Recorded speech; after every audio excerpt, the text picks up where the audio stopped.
नमस्कार, मैं सैयद अख्तर श्री अरविंदो सोसाइटी की ओर से आपका बहुत बहुत स्वागत व अभिनंदन करता हूं। हम आज शिक्षा में शून्य निवेश नवाचार कार्यक्रम ZIIEI द्वारा संकलित एक रोचक व अभिनव नवाचार के बारे में आपको बताएंगे।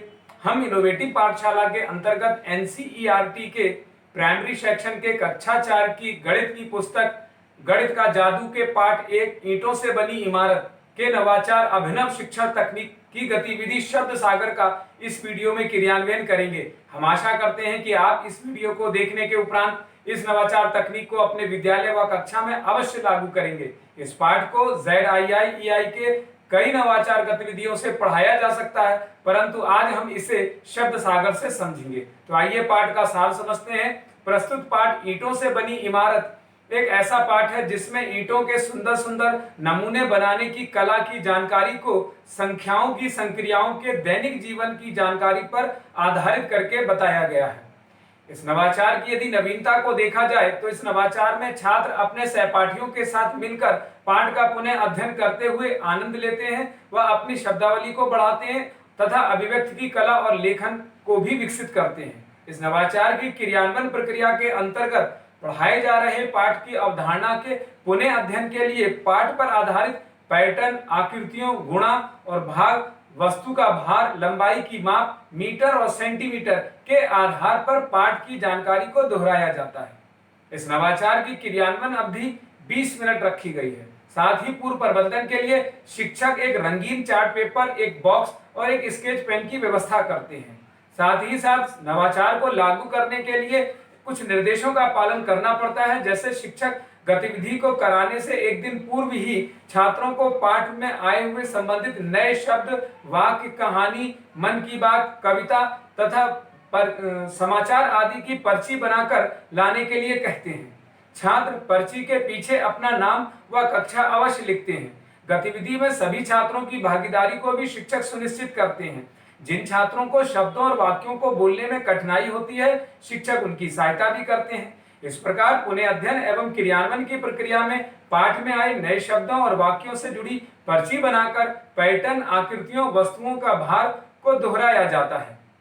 आइए इसे उदाहरण से समझते हैं कि किस प्रकार इस नवाचार को क्रियान्वित करते हैं। शिक्षक इस बात का भी ध्यान रखते हैं कि पाठ को पहले से पढ़ाया जा चुका हो और इसकी व्याख्या की जा चुकी हो। गतिविधि को कराने से पहले शिक्षक बॉक्स को रंगीन चार्ट पेपर से सजाकर छात्रों की उत्सुकता को बढ़ा देते हैं। साथ ही अब गतिविधि को आगे बढ़ाते हैं। शिक्षक बताते हैं कि आज हम इस बॉक्स के माध्यम से एक खेल खेलेंगे, क्या आप इसके लिए तैयार हैं? छात्र हाँ में उत्तर देते हैं। तब शिक्षक एक छात्र को पास बुलाकर बॉक्स पर शब्द सागर लिखवाते हैं और बताते हैं कि आज का खेल जो हम खेलेंगे उसका नाम शब्द सागर है। इसके बाद शिक्षक छात्रों को खेल के नियम समझाते हैं। फिर छात्रों के द्वारा बनाकर लाई गई पहले से पर्ची को बॉक्स में डलवाते हैं। एक छात्र आगे आता है, गतिविधि को प्रारंभ करता है और पर्ची को बाहर निकालता है। पर्ची को निकालकर बुलंद आवाज में वो पढ़ता है। उदाहरण से समझते हैं इसे। माना छात्र ने पर्ची निकाली और उसकी पर्ची पर त्रिभुज शब्द लिखा है, तो अब छात्र पाठ के कॉन्सेप्ट के आधार पर त्रिभुज शब्द का अर्थ बताएगा या इसके बारे में कि ये शब्द आकृतियों से संबंधित है। इसी प्रकार दूसरा छात्र भी आगे आएगा, वह पर्ची निकालेगा, उसकी पर्ची पर माना वर्ग शब्द लिखा है तो वह भी बताएगा कि वर्ग आकृतियों से संबंधित शब्द है। इस प्रकार एक एक कर सभी छात्र अपनी अपनी बारी पर खेल को आगे बढ़ाते हैं और शब्दावली के साथ नए नए शब्दों को इस गतिविधि के माध्यम से सीखते हैं। इस प्रकार निष्कर्ष रूप में कहा जा सकता है कि शब्द सागर गतिविधि से सीखने के अनेक प्रतिफल प्राप्त होते हैं, जैसे दैनिक जीवन में उपयोग होने वाली विभिन्न प्रकार की आकृतियों के बारे में पता लगाना तथा 2 और 3 अंकों की संख्याओं को गुणा और भाग के द्वारा समझना तथा दूसरी संख्या से विभाजित करना तथा सरल ज्यामितिक आकृति को समझना। विभिन्न उद्देश्यों के लिए अपनी भाषा और स्कूली भाषा का प्रयोग करते हुए संवाद करना, प्रश्न पूछना, निजी अनुभवों को साझा करते हैं तथा तर्क देने की क्षमता को विकसित करते हैं। कही जा रही बात, कहानी, कविता आदि को कहने की समझ भी विकसित करते हैं।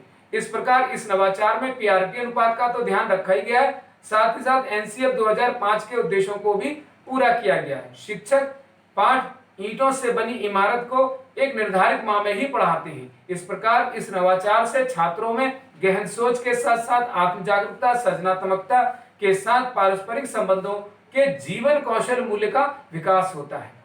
यह नवाचार आपको कैसा लगा हमें जरूर बताएं। हम ऐसे कई दिलचस्प नवाचार आपके लिए लाते रहेंगे।